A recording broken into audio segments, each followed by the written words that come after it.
ஓம் சாய்ராம். என் அன்பு செல்லமே, என்னுடைய அழகான தங்கமே, உங்களிடம் நான் ஒரு முக்கியமான விஷயத்தை பற்றி பேச வேண்டும். அது என்னவென்றால், உங்களுடைய வாழ்க்கையில் ஒளிந்திருக்கும் ஒரு கவலை. சமீப காலத்தில் நன்றாகத்தான் இருந்தேன்.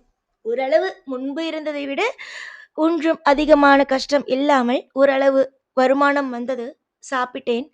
ஏதோ ஒரு கொஞ்சளவு நான் சேர்த்தேன். கொஞ்சளவு குடும்பத்தை பார்த்தேன். ஆனால் இப்பொழுது எனக்கு ஒரு ஒழுங்கான வருமானம் கிடையாது. தொழிலில் சில சில சலசலப்புகள், தொழிலில் நிம்மதி இல்லாத தனம், குடும்பத்தில் ஒற்றுமை இல்லை, பாரங்களை சுமக்கிறேன். பணம் வந்தாலும் அது எந்த விதத்தில் போகிறது என்பது எனக்கு தெரியவில்லை. காலம் முழுக்க இதே மாதிரியே இருக்கிறது. நடுவில் ஒரு சந்தோஷம் வந்தது. ஆனால் அது எப்படி போனது என்பது கூட தெரியாமல் திரும்பவும் பழைய நிலைமைக்கு வந்துவிட்டேன். பணங்கள் வந்தால் கூட அது மருத்துவ செலவுக்கே போகிறது. அது ஒரு பிரயோஜனமாகவே இல்லை என்பதனுடைய நிலைமைக்கு நீ புலம்புகிறாய். இதுதான் இப்பொழுது இந்த நிமிஷம் வரைக்கும், இந்த வாக்கை நீ கேட்கும் வரைக்கும் உன் மனதில் இருக்கும் ஒரு மிகப்பெரிய அளவுக்கு ஒரு குழப்பங்களும் கவலைகளும். இந்த உலகத்தில் யாருமே, அதாவது இந்த உலகத்தில் பிறந்திருக்கும் நபர்கள் மகான், ரிஷிகள், கடவுள்கள் அல்ல. கர்மவினையை சேர்த்து கொண்டு வந்திருக்கும் ஒரு சாதாரண மனிதன். சாதாரண மனிதனாக இருப்பவனுக்கு கவலை இருக்கும். ஒருவனை பார்த்தால் ஒரு சில கவலை இருக்கும். பணம் மட்டும் அவனுக்கு கவலையாக இருக்கும். ஒரு சில நபரை பார்த்தால் பணம் இருக்கும், மற்றபடி வேறு ஏதோ கவலை இருக்கும். ஒரு சிலரை பார்த்தால் பிள்ளைகளால் கவலை இருக்கும். ஒரு சிலருக்கு மட்டும்தான் அத்தனையும் ஒரே இடத்தில் அமர்ந்திருக்கும். எல்லா விஷயத்திலேயும் நீ பாதிப்புகளோடு இருக்கிறாய். எல்லா விஷயத்திலேயும் நீ பாதிப்புகள் அடைந்திருக்கிறாய். எல்லா நாளும் அமைதியாக ஓட்ட வேண்டும் என்று நினைத்தாலும் அமைதியாக ஓட்ட முடியவில்லை. உன்னிடம் பணமில்லை என்பதற்காக குடும்பத்தில் இருப்பவர்கள் உன்னிடம் அதிகமான வார்த்தைகளை விடுகிறார்கள். பணம் உன்னிடம் இல்லை. நீ பணம் வைத்துக்கொண்டு அவர்களுக்கு தராத மாதிரி அவர்கள், நீ பணம் வைத்திருக்கிறாய், உனக்கு மட்டும் செலவு செய்து கொள்கிறாய், ஏன் எனக்கு செலவு செய்து கொள்ள தர தர மறுக்கிறாய் என்பதை போல நினைக்கிறார்கள். ஆனால் நீ எப்பொழுதும் ஒரே ஒரு விஷயத்தை மட்டும்தான் என்னிடம் நீ கூறுவாய். பணத்தை நான் வைத்துக்கொண்டு என்ன சாய் செய்ய போகிறேன்? எனக்கு பணம் இல்லை. அதனால்தான் நான் எல்லோரிடமும் அமைதியாக இருக்கிறேன். பணம் வைத்திருந்தால் என்னுடைய குடும்பத்திற்கு நான் யாருக்கு செய்ய போகிறேன்? ஆனால் அதை புரிந்து கொள்ளாமல் தன்னுடைய குடும்பம், நான் பணத்தை வைத்துக்கொண்டு அவர்களுக்கு செய்யாதது போல என்னிடம் அதிகமான வார்த்தைகளை விடுகிறார்கள். அது எனக்கு மிகப்பெரிய ஒரு வேதனைகளையும் சங்கடங்களையும் எனக்கு தருகிறது. ஒன்று, எனக்கு பணத்தை கொடு, இல்லையா என்னை இந்த உலகத்தில் வாழ வைக்காதே என்கின்றாய். அம்மா, தங்கமே, உன்னை நான் இந்த உலகத்தில் வாழ வைக்கத்தான் படைத்தேன். அதில் ஒரு நேரத்தில் உன்னை கஷ்டப்படுத்தி விட்டேன். கஷ்டங்கள் வந்ததற்கான காரணங்கள் யாதெனில், உன் கர்மவினை முடிக்க வேண்டும். உன்னுடைய கர்மவினை முடித்து விட்டேன் என்றால் அடுத்தடுத்து உனக்கு சந்தோஷங்களும் தானாக வர ஆரம்பித்துவிடும். எடுத்தவுடன் உனக்கு நான் சந்தோஷத்தை தருகிறேன், அதையும் சரி. அதற்கு பிறகு உனக்கு கஷ்டத்தை கொடுக்கிறேன் என்றால் உன்னால் என்ன செய்ய முடியும்? ஒன்றும் செய்ய முடியாது. அதனால்தான் நான் சொல்கிறேன், கவலைகளை எல்லாம் மனதுக்குள் வைத்துக் கொள்ளாதீர்கள். உங்களுக்கு நான் இப்பொழுது கஷ்டத்தை கொடுக்கிறேன், ஆனால் கூடிய விரைவில் சந்தோஷத்தை கொடுப்பேன். கர்மவினையை முதலில் நான் எடுக்கிறேன், அதற்கு பிறகு நான் சந்தோஷத்தை கொடுக்கிறேன் என்கின்றேன். ஆனால் அதை யாரும் இங்கு ஏற்றுக்கொள்ளாமல், இல்லை இல்லை, முதலில் எனக்கு சந்தோஷத்தை கொடுங்கள் என்கின்றீர்கள். சந்தோஷத்தை கொடுத்துவிட்டு பிற்காலத்தில் வயது ஆனதற்கு பிறகு யார் உன்னை கவனிப்பாய்? அந்த பணம் தான் கவனிக்கும். ஏனென்றால் பணம் இருக்கும் இடத்தில் தான் உறவுகளே இருக்கிறார்கள். பணம் இருந்தால்தான் உன்னை மதிப்பார்கள். அந்த நேரத்தில் நான் உனக்கு பணத்தை கொடுத்தால்தான் நீ நிம்மதியாக இருக்க முடியும். இப்பொழுது உன்னுடைய சூழ்நிலை என்னவாக இருக்கிறது?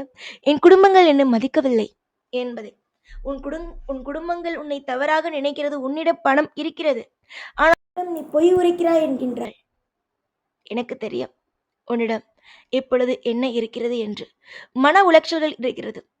பணம் இல்லை, ஆனால் இன்னும் ஏன் ஓரிரு நாட்களுக்குள் பணம் வரும், சங்கடங்கள் நீங்க.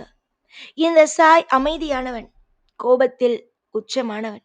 கோபம் வந்துவிட்டால் அதிகமாக வரும், ஆனால் அமைதியை மட்டும்தான் நான் விரும்புவேன். சிலர் என்னை கோபப்படுத்தி பார்க்கிறார்கள். அது எப்பொழுது என்றால், என் பிள்ளைகளை அவர்கள் சீண்டும் பொழுது. சில சமயத்தில் நீ உன் குடும்பத்தை நினைத்து அழும் பொழுது கூட, என் குடும்பத்தில் இருப்பவர்களே என்னை புரிந்து கொள்ளவில்லை என்று நீ கண்ணீரை சிந்தும் பொழுது கூட எனக்கு ஒரே ஒரு விஷயம் மட்டும் மனதுக்குள் தோன்றும். ஒரே ஒரு விஷயம், கோபம் மட்டுமே தோன்றும்.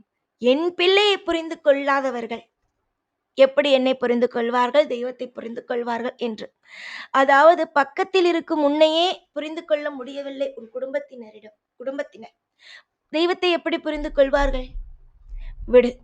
உனக்கான வசதிகளையும் வாய்ப்புகளையும் இந்த சாய் தருவேன். உன்னை இன்று ஒரு குப்பை போல நினைப்பவர்கள், ஒரு விஷயத்திற்கு கூட லாய்க்கில்லை என்று நினைப்பவர்கள் கூடிய விரைவாக நீ எவ்வளவு விஷயத்தை போகிறாய், உனக்கு நான் எப்படிப்பட்டதெல்லாம் தரப்போகிறேன் என்பதை பார்த்து வியப்பார்கள். கட்டாயம் உனக்கான ஒரு நல்லது நடக்கும். அது காலப்போக்கில் உனக்கே புரியும். நடுவில் ஒரு சந்தோஷம் வந்தது, திருப்பி பழைய வாழ்க்கை வந்தது அல்லவா? திரும்ப உனக்கான சந்தோஷம் வரும், ஆனால் பழைய நிலைமைக்கு திரும்பாது. எதிர்பார்த்தது எல்லாம் கூடிய விரைவிலேயே நடக்கும். நீ என்னென்ன கேட்டாலும் சரி, அது எதையுமே தட்ட மாட்டேன். அதில் உறுதியோடு மன தெளிவோடு இருக்கிறேன். தட்டவே மாட்டேன். ஒரு தெளிவான ஒரு பயணம், தெளிவான ஒரு பாதை, தெளிவான ஒரு விஷயம் அத்தனையும் தருவேன். ஒரு முறை நான் முடிவெடுத்து விட்டேன். என் பிள்ளைக்கு நான் இதைதான் தர வேண்டும், என் பிள்ளைக்கு அவர்களுக்கு பிடித்ததை தான் நான் தர வேண்டும் என்பதை முடிவெடுத்து விட்டேன் என்றால் அவர்களுக்கு தருவேன். அதில் நான் குறிக்கோளாக இருப்பேன். தரமாட்டேன், வெறும் வாக்குகளுக்கு மட்டும்தான் சாய் சொல்வார். மற்றபடி பேச்சுக்கு, வாழ்க்கை நடவடிக்கைக்கு, நடைமுறைகளுக்கு சாய் எதுவும் செய்ய மாட்டார் என்பதை நினைக்காமல் சாய் செய்வேன். ஒரு திருப்தியாகவும், ஒரு சந்தோஷமாகவும், ஒரு தெளிவாகவும் உனக்காக நான் தருவேன் என்பதை நீ நம்பலாம். நம்பி சந்தோஷமாக இருக்கலாம். ஒரு திருப்தியான ஒரு பாதையை உன்னால் அமைத்து கொள்ள முடியும். எதிர்காலத்தை பற்றியோ இப்பொழுது இருக்கும் காலங்களை பற்றியோ நினைக்காமல் அமைதியோடு இரு. எல்லாமும் தெளிவாகும். ஒவ்வொரு நாளும், ஒவ்வொரு பொழுதும் உன் வாழ்க்கைக்கு அற்புதமாக இருக்கும். நீ காலம் முழுக்க சோதனைகளோடு தான் நான் இருப்பேன் என்பது முதல் விட்டுவிட்டு, நான் சந்தோஷமாக இருப்பேனே, என் சாய் இருக்கிறார், எனக்கு அற்புதத்தை கொடுப்பார், மன அமைதியை கொடுப்பார் என்பதை நம்புங்கள். எதிர்பார்த்தது கூடிய விரைவாகவே நடக்கட்டும். ஐஸ்வர்யங்கள் தொடர்ந்து உங்களை தேடி வரட்டும் என்று ஆசிர்வதிக்கிறேன் இந்த சாய். நான் இவ்வளவு தூரம் இத்தனை நிமிஷம் உன்னிடம் பேசுகிறேன். உன்னுடைய வாழ்க்கையில் நான் உனக்காக ஒவ்வொன்றையும் தரப்போகிறேன் என்றால் நீ கொடுத்து வைத்தவள் தானே என் கண்மணி. எல்லாம் நல்லதுக்கு நடக்கும். யோகங்கள் எல்லாம் திருப்தியாகவே நடக்கும். எந்த நிலைமையிலேயும் உன் வாழ்க்கையில் தப்புகள் எதுவும் நடக்காது. வெறுப்புகளையும் எந்த ஒரு நிமிஷங்களையும் மனதுக்குள் வைத்துக் கொள்ளாமல் அமைதியை மட்டும் மனதுக்குள் வைத்துக் கொள்ளுங்கள். இந்த கடினமான இந்த சூழ்நிலையில் நான் உன்னை காப்பேன். கடினமாக இருக்கும் இந்த நிலைமையில் உன்னை நான் காத்து ஒரு சிறந்த ஒரு அழகான ஒரு வாழ்க்கைக்குள் அழைத்து செல்வேன் இந்த சாய். சாயை நம்பி ஒருவன் இறுக்கமாக கைப்பிடித்து விட்டான் என்றால் அவன் வழிமாற மாட்டான். எப்பொழுதும் கூடவேதான் இருப்பேன் இந்த சாய். ஓம் சாய்ராம்.